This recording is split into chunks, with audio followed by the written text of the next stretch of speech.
اذا مررتم بریاض الجنت فارتعوا، جب تم جنت کے باغوں سے گزرو خوب چرو۔ جنت کے باغات کیا ہیں؟ صحابہ نے پوچھا تو کہا ذکر کے حلقات، ایسی مجالس جہاں اللہ کی یاد ہوتی ہو، یہ جنت کے باغ ہیں۔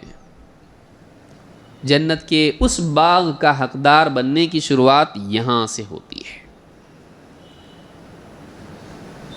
جنت کے ان باغوں کا حقدار بننا، ان میں داخلے کا مستحق بننا، اس کی شروعات یہاں سے ہوتی کہ یہاں آدمی کا دل ایمان والا، تقوی والا، توکل والا، عبادات کا شوق رکھنے والا، گناہوں سے بچنے والا بنتا، اور پھر آدمی جنت میں جانے والا بنتا ہے۔ من سلک طریقا، جو ایک ایسا راستہ چلتا ہے، یلتمس فیہ علما، جس میں علم حاصل کرتا ہے، علم کے حصول کا راستہ چلتا ہے، سہل اللہ لہ بہ طریقا الی الجنہ، اللہ تعالیٰ علم کے راستے پہ چلنے کی برکت سے اس کے لیے جنت کا راستہ آسان کر دیتا ہے۔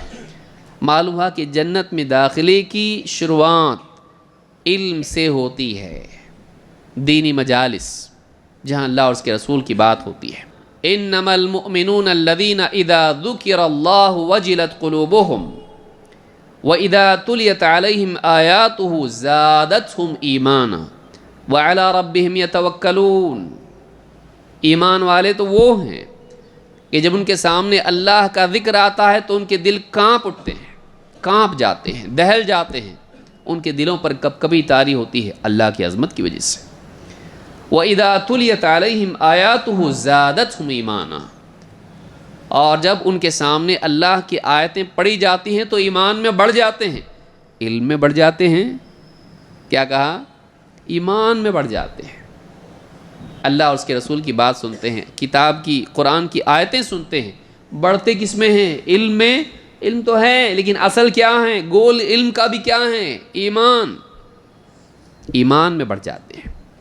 وَعَلَىٰ رَبِّهِمْ يَتَوَكَّلُونَ، اور وہ اللہ پر توکل کرتے ہیں، کیونکہ اللہ کی معرفت جب ان کو صحیح طور پر نصیب ہوتی ہے، اللہ کی قدرت اور اس کی بڑائی جب ان کے دلوں پر چھا جاتی ہے، مخلوق کا معاملہ ان کے سامنے ہلکا ہو جاتا ہے۔ نہیں، اللہ جو چاہے گا ہوگا، ہم نے اپنا معاملہ اللہ کو سونپ دیا ہے، سارے مسائل چھوٹے دکھائی دینے لگتے ہیں جب اللہ کی قدرت اور اس کی عظمت، اس کی بڑائی دل پر چھا جاتی ہے۔ یہ مجالس ہے جس میں ہوتا ہے یہ۔ باہر جائیں گے تو کیا ہے بھائی؟ پیسہ پیسہ پیسہ پیسہ پیسہ ہے تو سب کچھ ہے۔ ہاں، باہر جائے تو آدمی پھر اللہ سے دور ہو کے چیزوں کی بڑائی دکھائی دیتی ہے۔ دینی مجالس میں چیزیں چھوٹی ہو جاتی ہیں، اللہ کی بڑائی ہوتی ہے۔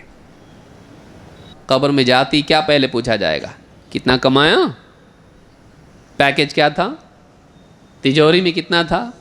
بینک بیلنس کتنا تھا؟ کتنے کارڈ تھے؟ مر ربک، رب کون؟ تیرا رب کون ہے؟ ساری انفارمیشن، ساری معلومات، ساری ایکسپرٹیز، سارے کورسز، ساری ڈگریاں، رب کو پہچانتا تھا۔